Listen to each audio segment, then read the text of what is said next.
Yes, igitondo cyiza kuri mwe mwese mubana natwe hano kuri News Lab TV.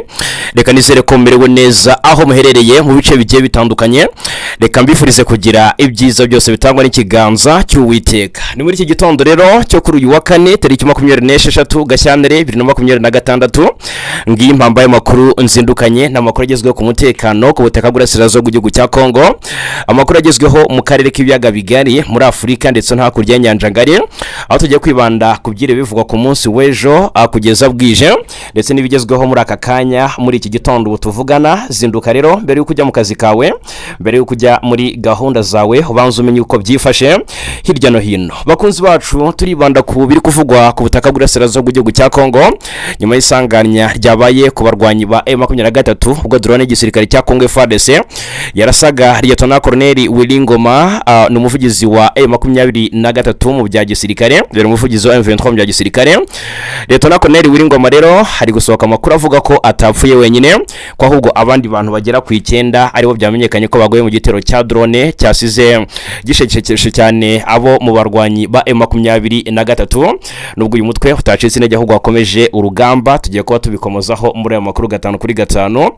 Hanyuma tukiri muri Kivu y'Amajyaruguru, turerera hamwe amakuru ari kuvuga ko hari ibice igisirikare cya Kongo cyabashije kwambura abarwanyi ba M23. Turaje turebera hamwe ibyo bice ibyari byo, mbabwire ukuri ko amakuru ari guturuka ku kibuga cy'imirwano biri kuba mu gihe Perezida Donald Trump wa Leta Zunze Ubumwe za Amerika yongeye mu by'ukuri kuvuga ko yahagaritse intambara yo muri Repubulika ya Demokarasi ya Kongo, mu gihe ibintu biri guhindura isura bikarushaho gukara ndetse no gukarata hagati y'impande zombi zihanganye.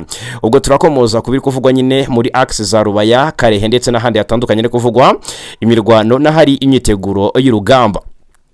Hari amakuru avuga ku ntambara yahinduye isura mu Burasirazuba bwa Kongo by'umwihariko muri Kivu y'Amajyepfo mu bice bya Minembwe.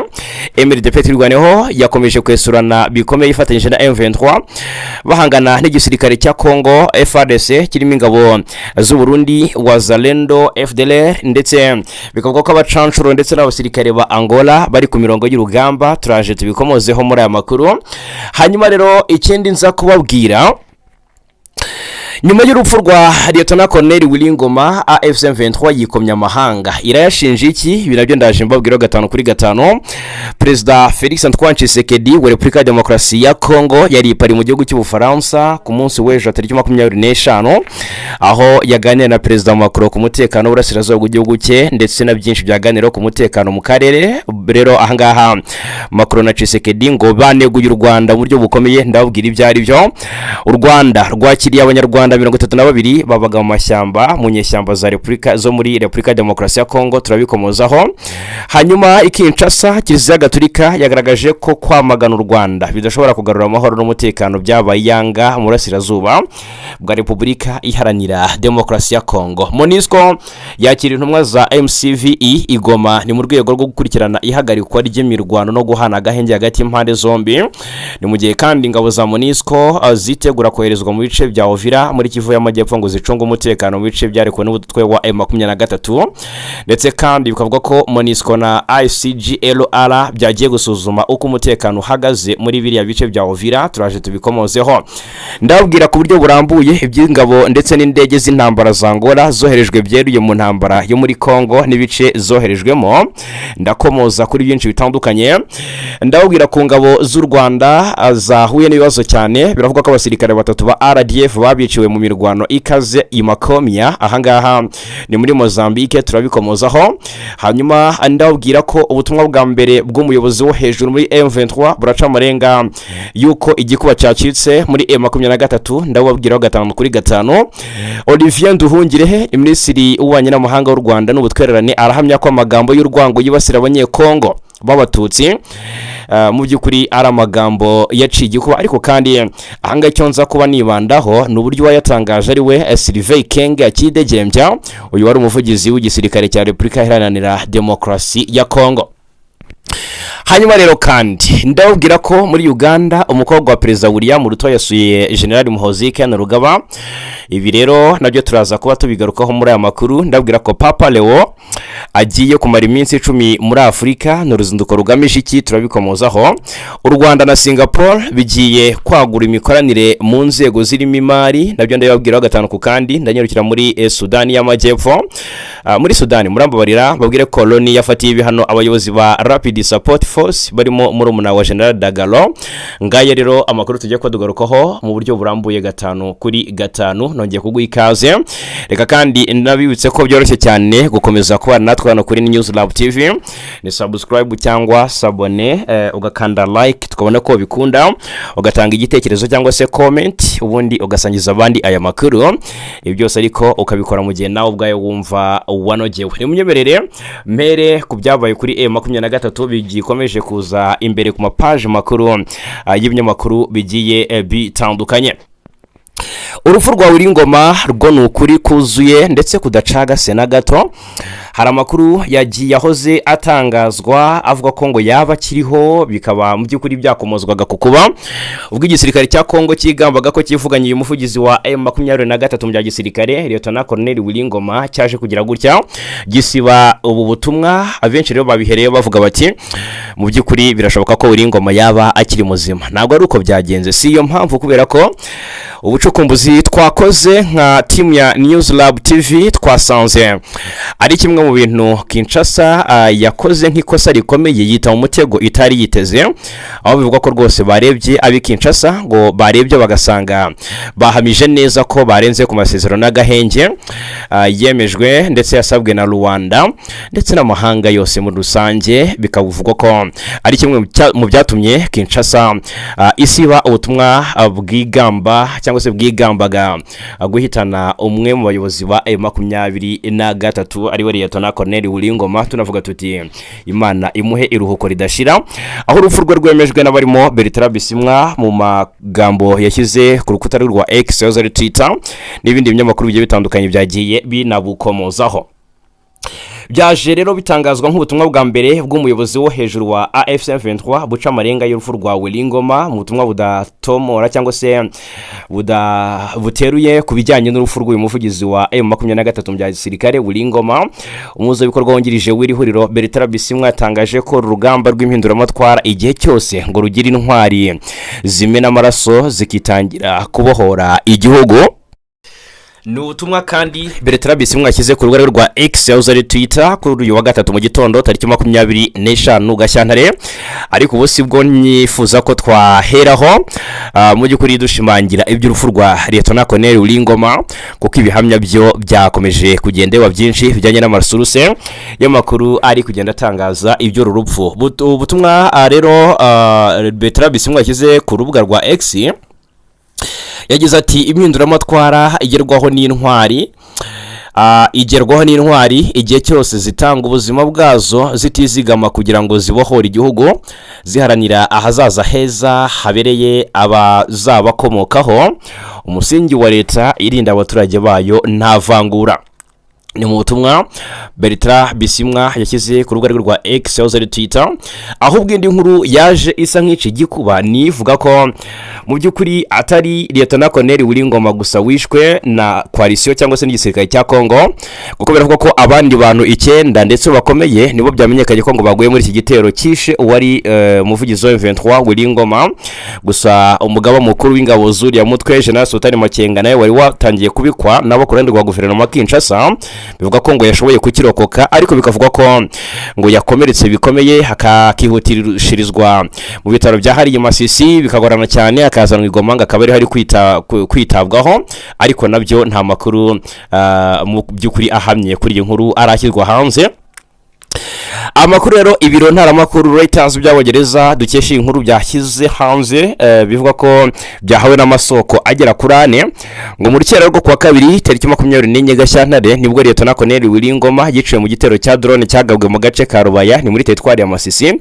Ariko Reuters ikomeza ivuga ko amakuru arambuye kuri kiriya gitero yayahawe n'amasoko yo mu nzego z'ubutasi abiri muri ayo masoko ngo arimo umusirikare mukuru ndetse n'umukozi w'umuryango w'abibumbye bafunzwe gusa ngo nta numwe muri bo wifuje gutangazwa amazina ye ku mpamvu z'umutekano we. Kugeza ubu M23 ntiremeza ku mugaragaro urupfu rwa Ngoma, ndetse kira gitangazamakuru kikavuga ko umuvugizi wayo yanze gusubiza ubutumwa bwamusabaga kugira icyo aruvugaho. Amakuru aracyagenda akwirakwira.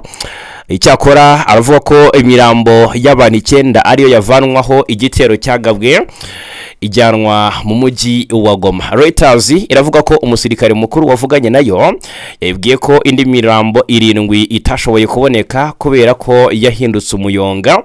Amakuru kandi akavuga ko mbere gato yuko igitero kigabwa General Makenga yari mu gace cyagabwemo, bikavugwa ko yahise ahungira mu rusengero ruri hafi yaho. Igisirikare cya Kongo Kinshasa ku wa kabiri kibinyishije ku rubuga rwa X kigambye kuba ari cyo cyagabye igitero cyaguyemo Lieutenant Colonel Ngoma mbere yo kubisiba nyuma y'iminota mike. Ndetse kandi kuri wa gatatu imirwano hagati y'ingabo za leta ya Kongo na M23 yiri wijya mbere mu bice bitandukanye by'umwihariko muri teritwari ya Masisi no mu bice bitandukanye by'intara Kivu y'Amajyepfo.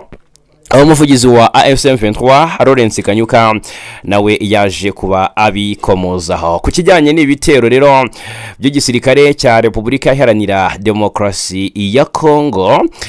M23 yaje kugira icyo ibivugaho, ariko inamagana uguceceka kw'amahanga kuri iki kibazo gikomeje kuba ingorabahizi cyane cy'umutekano mu burasirazuba bwa Kongo. Ubwo rero reka turebera hamwe ibikubiye mu byatangajwe n'abarwanyi ba M23. Uyu mutwe wanenze guceceka k'umuryango mpuzamahanga biciye muri perezida wayo akanabona umuhuzabikorwa wungirije w'iri huriro Alliance Fleuve Congo Bertrand Bisimwa, aho yanditse ku rubuga rwa X ati turabona ko ubutegetsi bwa Kinshasa bwongeye gukandagira gahenge bugatangiza ibitero rusange ku mirongo yose y'urugamba ndetse no hirya no hino no hirya yayo. Ibi ni igikorwa rero ngo cyateguwe neza kandi cyagutse kigaragaza icyemezo cyafashwe ku bushake cyo guhitamo inzira ya gisirikare. Bertrand Bisimwa yavuze ko nka M23 bafite impungenge zikomeye kubera ko kugeza ubu nta gikorwa gisobanutse kandi kigaragara cyafashwe kigamije guhagarika byako kanya ibitero bakomeje kugabwaho n'ingabo za leta ya Kongo. Ati nta kwamagana ku mugaragaro, nta gucyaha, nta n'intambwe zigaragara mu by'ukuri zafashwe kugira ngo hirindwe ibyago byo kwiyongera kw'imirwano.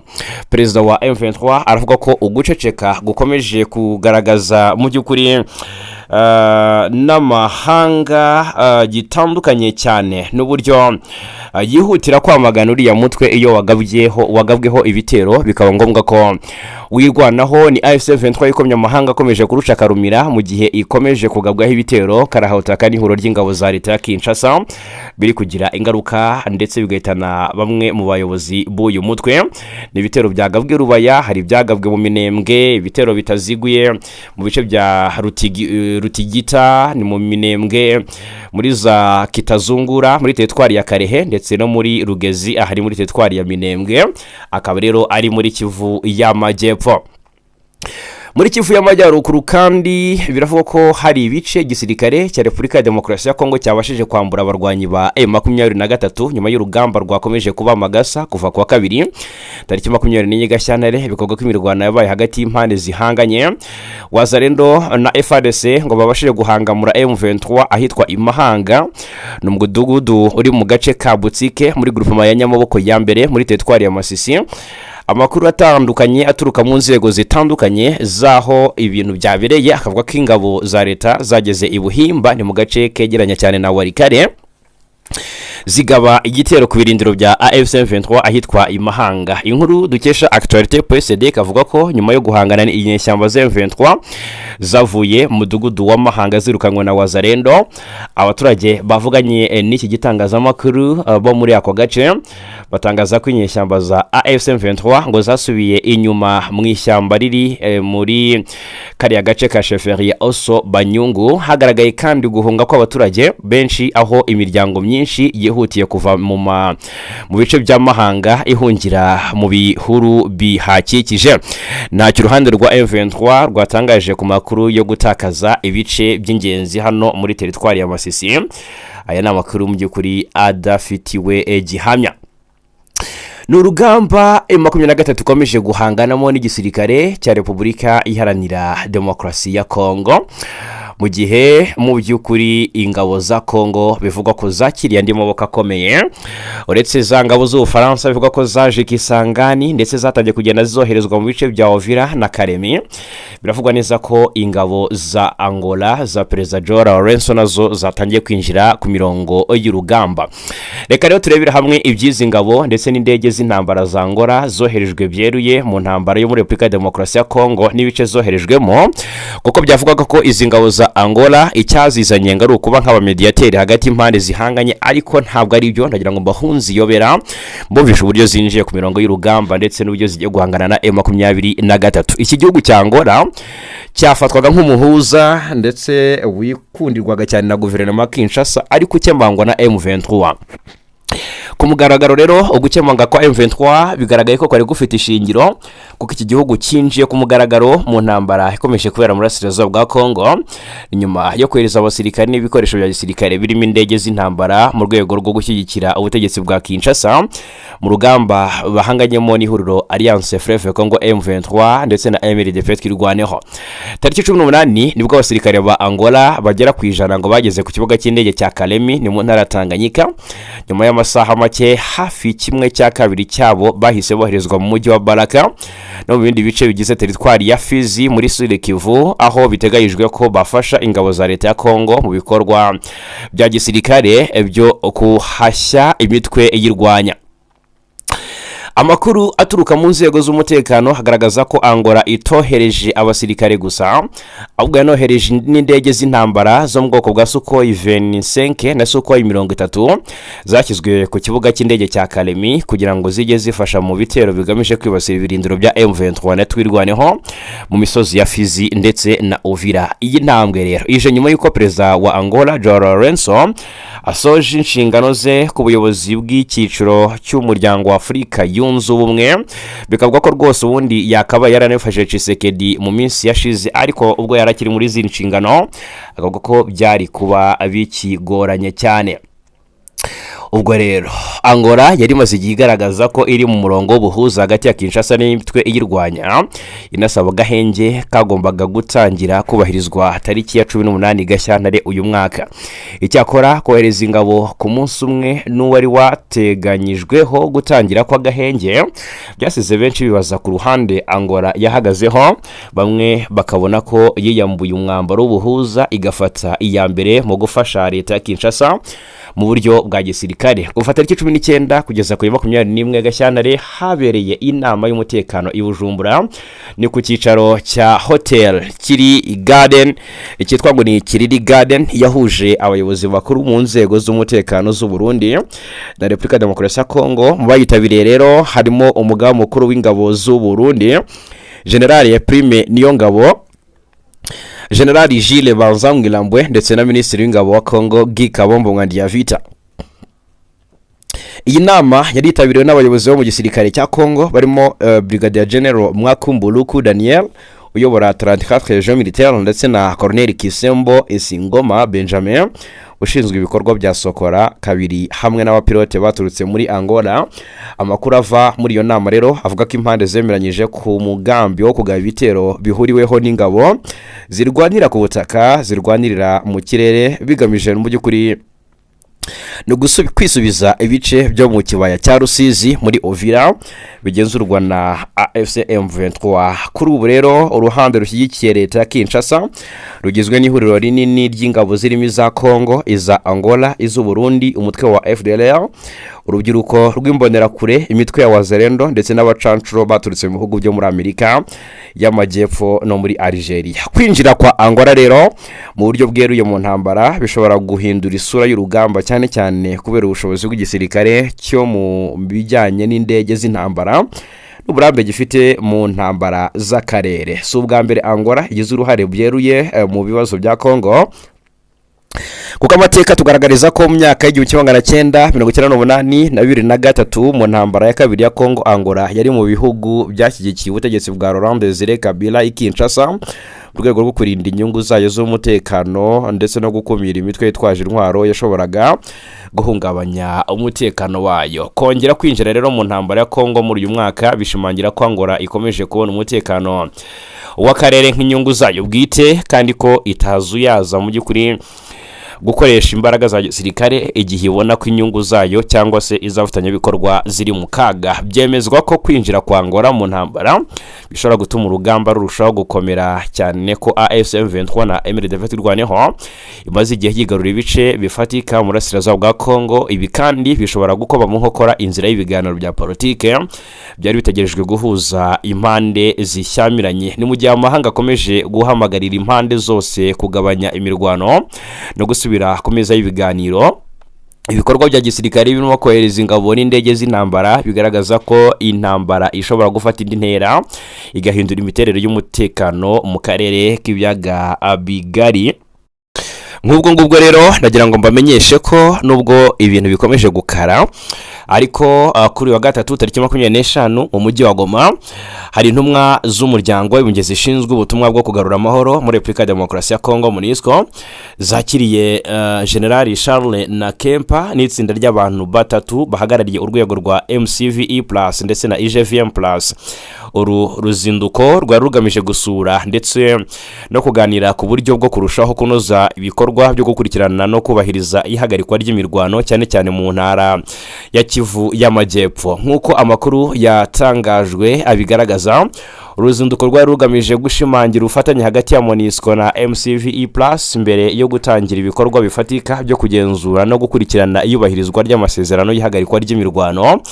Ibikorwa bikaba bifite akamaro kanini mu kugabanya umwuka mubi ukomeje kugaragara mu burasirazuba bwa Congo, aho M23 ikomeje guhangana n'ingabo za leta mu bice bitandukanye. Mu biganiro byabereye i Goma rero, umuyobozi w'ibiro bya MONUSCO Gani Are hamwe n'umugaba w'ingabo wungirije by'agateganyo Brigadier General Sari Mohani Padma bongeye gushimangira ko MONUSCO yiteguye gutanga inkunga yuzuye mu bikorwa bya MCVE+ haba mu rwego rwa tekinike, ubujyanama ndetse no mu bufasha bw'ibikoresho. Ku ruhande rwa MCVE+, intumwa ziyobowe na General Charles na Kempa zemeje ko gahunda y'ibikorwa by'umwaka wa 2026 yamaze gutegurwa no kunozwa kandi ko izashyikirizwa MONUSCO mu rwego rwo kuhuza imbaraga no gukorera mu mucyo. MCVE+ ni urwego rwashyizweho mu rwego rw'ubufatanye bw'ibihugu byo mu karere k'ibiyaga bigari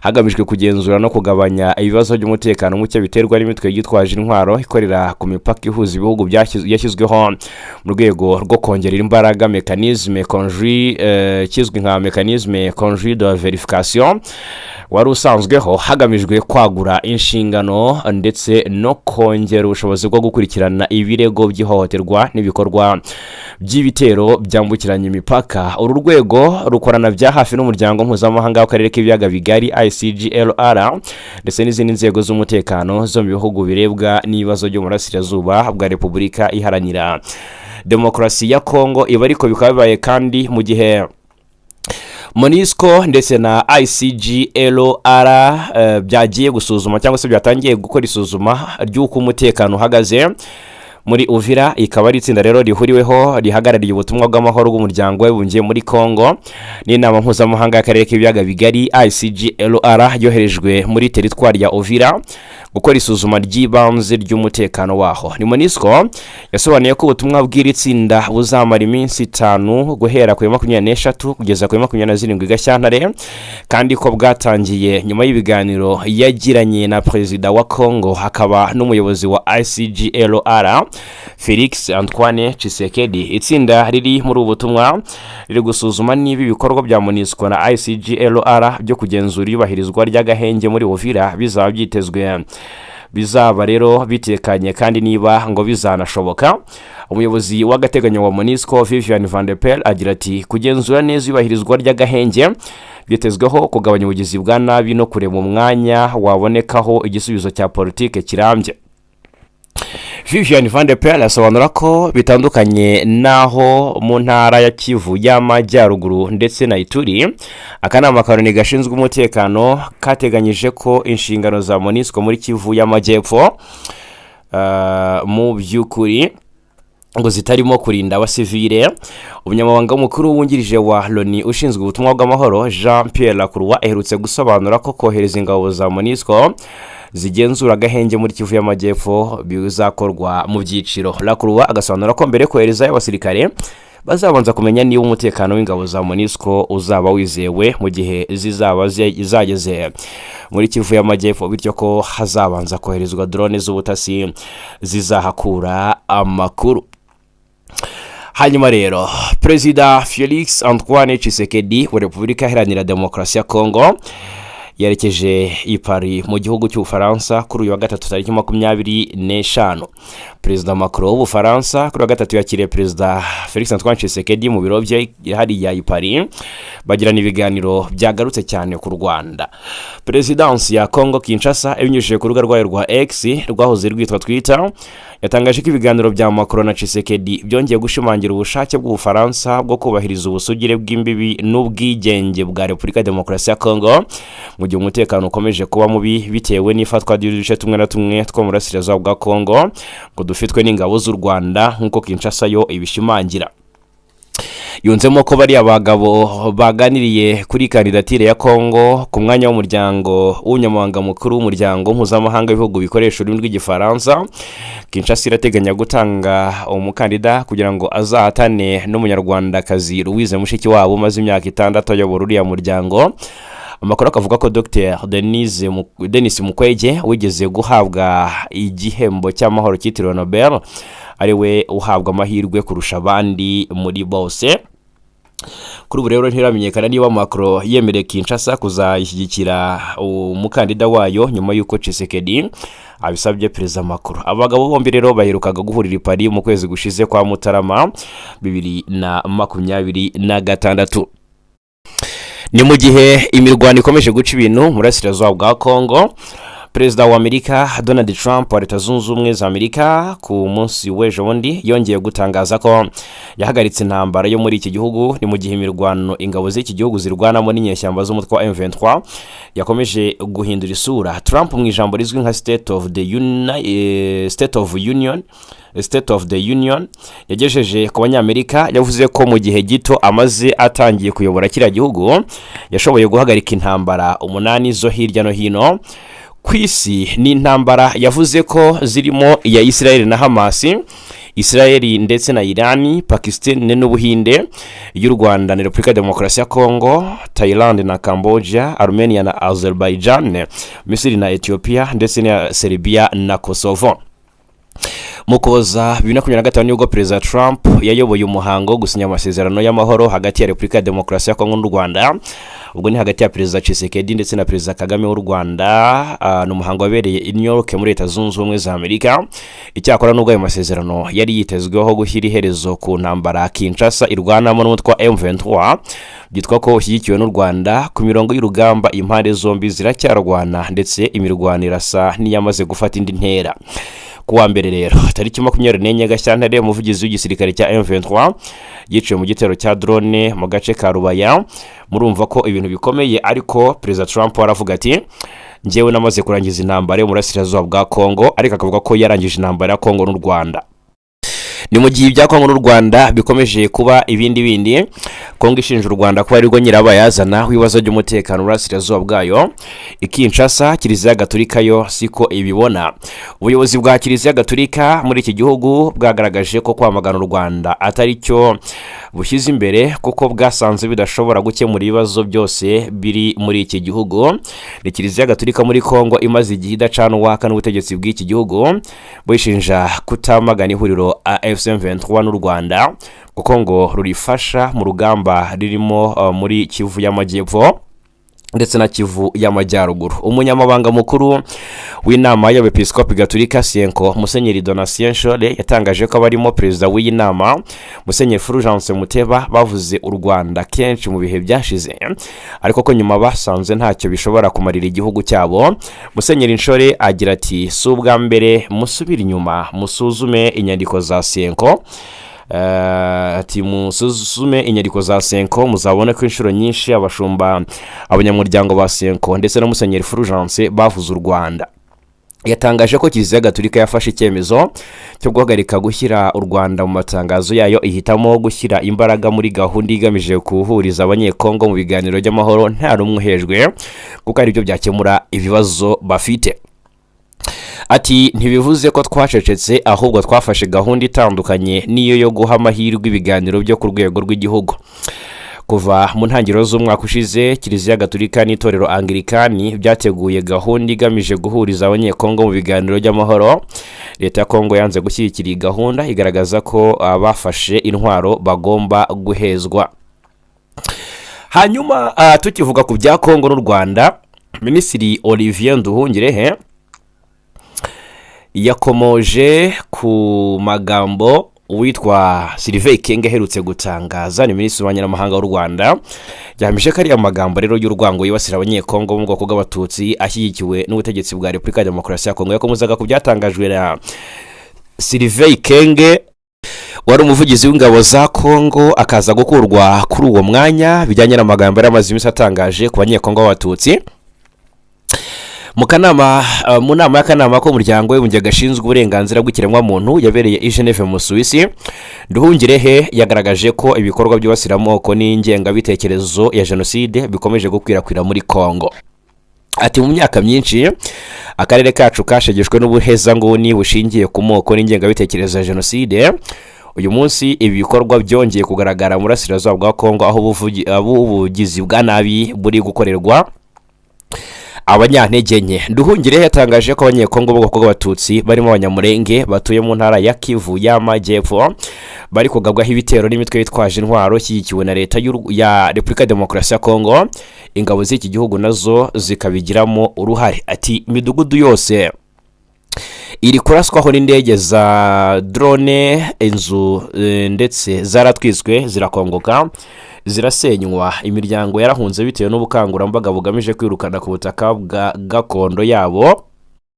Ati muri Kivu y'Amajyepfo abanyamurenge bajyanywe ahantu badashobora kureba amasoko, kujya ku mashuri kugira ngo ndetse ngo kuragira no kubona serivisi z'ubuvuzi.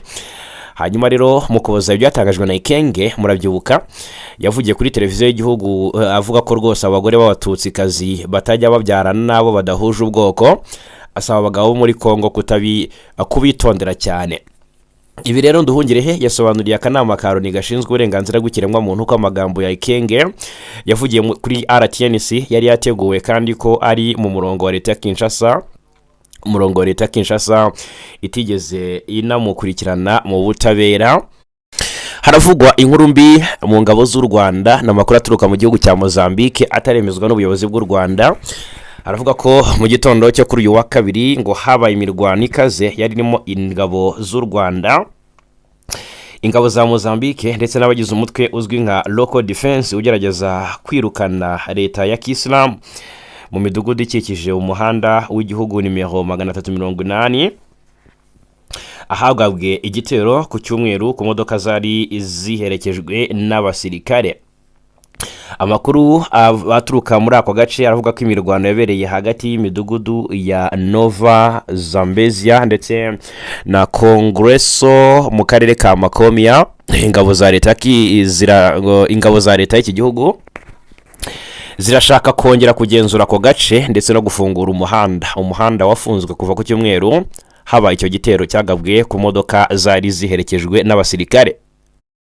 Ubwo rero amakuru aturuka mu gisirikare mu mujyi wa Makomia avuga ko imirwano yo kuri wa kabiri tariki 24 Gashyantare yahitanye abantu benshi abandi bagakomereka ku mpande zombi. Amakuru avuga ko mu bapfuye harimo nibura abasirikare 3 b'u Rwanda. Ibikorwa bya gisirikare bihuriweho bivuga ko byatangiye nyuma y'igitero cyo ku itariki 22 Gashyantare cyahagaritse urujya n'uruza ku muhanda wa Makomia Yose. Umwe mu batanze amakuru ati zimwe mu modoka zari mu ruhererekane rw'imodoka zaheze mu nzira, zimwe zifite amapine yatobotse. Kuva haba igitero cyo ku cyumweru biravugwa ko havuzwe imirwano ya hato na hato muri ako gace, ariko imirwano yo kwa kabiri yasobanuye ko yari ikomeye cyane kuruta yabaye ku cyumweru ndetse no kuwa mbere. Ubwo rero amakuru aturuka mu kigo nderabuzima cya Makomia yageze ku gicamunsi cyo ku munsi yo kuwa kabiri, ushinzwe kuwa kabiri ushize. Amakuru rero yaje gutangazwa n'ikinyamakuru Mozambique Times dukesha inkuru, aravuga ko iki kigo nderabuzima cyakiriye abantu benshi bakomerekeye mu mirwano yabereye mu gace ka Congresso, ariko ngo ntabwo cyemeje ko hageze imirambo y'abasirikare bapfuye. Amakuru akomeza avuga ko rero ingabo z'u Rwanda zifite amavuriro yazo avurirwamo abakomeretse hariya muri Mozambique. Hanyuma ikindi twavuga muri Uganda, Charlene Ruto n'umukobwa wa perezida William Ruto wa Kenya yasuye umugaba mukuru w'ingabo za Uganda UPDF General Muhoozi Kainerugaba. Bahuriye kuri wa gatatu ku cyicaro gikuru cy'ingabo zidasanzwe SFC hariya Entebbe muri Uganda.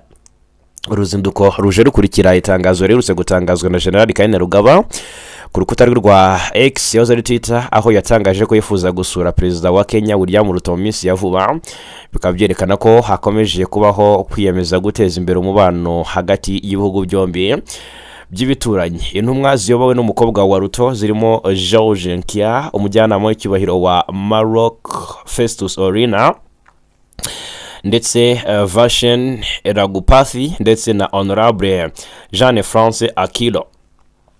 Mu nama yagiranye n'umukobwa wa perezida William Ruto, General Kainerugaba yakiriye neza abashyitsi be, mu gihe umukobwa wa Ruto yashimye General Kainerugaba Muhoozi kuba yamwakiriye neza n'intumwa ayoboye. Mu yandi makuru, muri Sudani y'Epfo, mu gihugu cya Sudani, ubwo turacyari mu karere, aha haraturuka amakuru avuga ko ku wa kabiri komite ishinzwe ibihano y'akanama k'umuryango w'abibumbye gashinzwe umutekano muri Sudani y'Epfo muri Sudani yongeye abayobozi bane bakuru b'umutwe wa Rapid Support Force ku rutonde rw'abafatiwe ibihano nyuma y'icyifuzo cyatanzwe na Amerika, Ubwongereza ndetse n'Ubufaransa. Iki cyifuzo cyatanzwe ku itariki 17 Gashyantare cyashatse kongeraho bakomanda bane ba RSF mu bafatiwe ibihano byemejwe n'umwanzuro w'1591.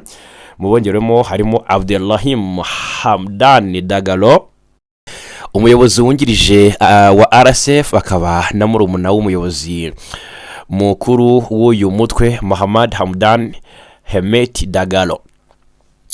Ibihano kandi birareba Gedo Hamdan Ahmed, umuyobozi wa RSF muri Darfur y'Amajyaruguru, na Brigadier General Al-Fateh Abdallah Idris uzwi ku izina rya Abu Lulu. Hari kandi Tijan Ibrahim Musa Mohamed, umuyobozi w'ingabo uzwi ku izina rya Alzey Salem. Hanyuma rero tugana ku musozo, reka mbabwire ko Papa Leo agiye kumara iminsi 10 muri Afurika. Ni nayo nkuru ngiye gusorezaho.